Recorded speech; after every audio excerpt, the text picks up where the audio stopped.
स्थिति नंबर 6 यानी कि पहले क्या है, यह उसके सामने है। यह उस प्रभाव को दर्शाता है जो क्रियान्वित हो रहा है या निकट भविष्य से में प्रभावी होगा या अब खत्म हो रहा है।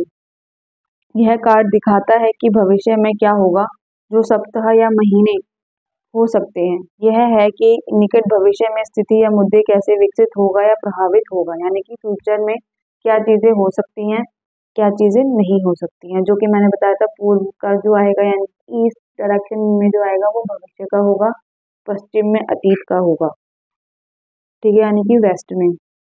और जो थर्ड नंबर कार्ड होगा वो हमारा होगा संभावनाओं का, नंबर 7, जो कि हमारे, एक सेकेंड,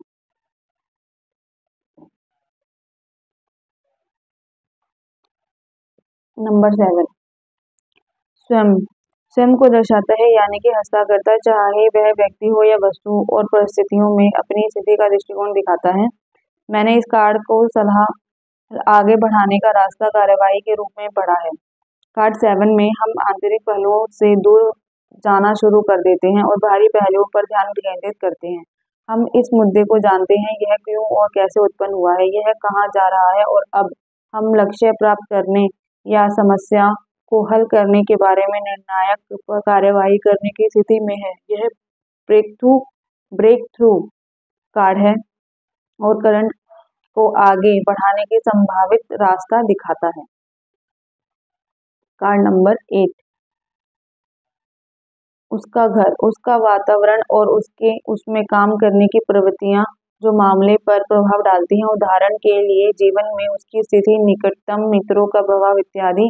मैं इस स्थिति को आसपास की ऊर्जाओं, बाहरी प्रभावों का नाम देता हूँ। यहाँ यह कार्ड किसी मुद्दे या स्थिति के आसपास के माहौल का एक सिंहावलोकन देता है।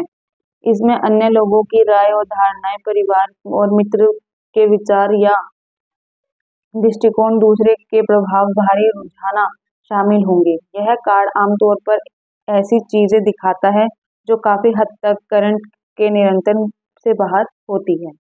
8 नंबर कार्ड, चीजें मैं इस तरीके से बता रही हूँ आपको ताकि आपको समझ में भी आ जाए, ठीक है। जहां आपको डाउट लगेगा वहां मुझे बताना। 9 नंबर कार्ड, आशाएं और भय, मामले में आशाएं और भय देता है। यह कार्ड किसी मुद्दे या स्थिति को लेकर क्लाइंट की आशाओं और भय को दर्शाता है। यदि यह एक सकारात्मक कार्ड है, जैसे कि ये है, लेकिन इसमें इमोशंस भी क्रिएट हो रहे हैं, तो यह सुझाव दे सकता है कि गहराई से करंट आशावादी और उसका दृष्टिकोण सकारात्मक है। हालांकि यदि यह कार्ड सकारात्मक है लेकिन बाकी कार्डों से अलग लगता है, तो यह सुझाव दे सकता है कि करंट वास्तविक आशाएं पाल रहा है, या वे किसी चीज की उम्मीद कर रहे हैं जो उनके सर्वोत्तम हित में नहीं है। व्यक्ति को इस बात से सावधान रहना चाहिए कि वह क्या चाहता है, क्या आशा करता है। यह वास्तविकता में उतना आकर्षक या वांछनीय नहीं लग सकता। यदि कार्ड आशाओं के बजाय भय का सुझाव देता है, तो करंट सकारात्मक यानी पॉजिटिव परिणाम की अधिक आशा नहीं रखता। उनका डर हो सकता है, वह सफलता से भयभीत भी हो सकते हैं। आशाएं और भय जटिल और आसपास में गुथे हुए हो सकते हैं। अधिक जानकारी के लिए स्प्रिट्स के बाकी हिस्सों को देखना, और यह देखना सबसे अच्छा है कि क्या वे किसी अन्य कार्ड के साथ यानी कि अन्य कार्ड के साथ वो मैचिंग हो रहा है या नहीं हो रहा है।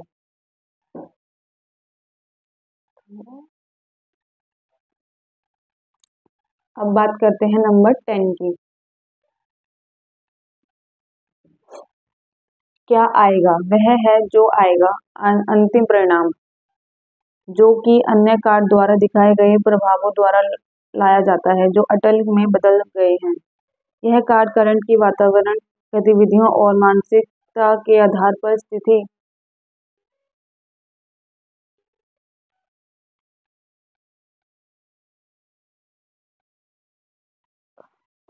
स्थिति या मुद्दे के संभावित परिणाम को दर्शाता है। यह घटनाओं के प्राकृतिक परिणाम को दर्शाता है। यदि करंट अपने वर्तमान पथ पर जारी रहे, अनुकूल या नकारात्मक पॉजिटिव परिणाम दे भविष्य के लिए। इस कार्ड को आदर्श रूप से कार्ड 3 के साथ सामंजस्य यानी कि हार्मोनी रूप में रखा जा सकता है। आदर्श परिणाम यह दर्शाता है कि प्रश्नकर्ता अपने वांछित परिणाम प्राप्त करने के लिए सही रास्ते पर है। इसका मतलब है कि कार्ड 3 और कार्ड 10 दोनों सीधे होने चाहिए। ये अपराइट में आने चाहिए, रिवर्स में नहीं आने चाहिए, जब तक कि उल्टा पहलू अधिक सकारात्मक ना हो। हालांकि इसकी कोई गारंटी नहीं है, यह वास्तव में बहुत आशाजनक लगता है।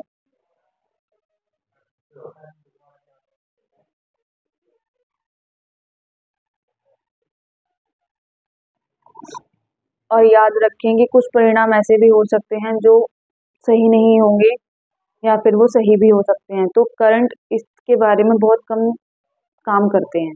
ठीक है।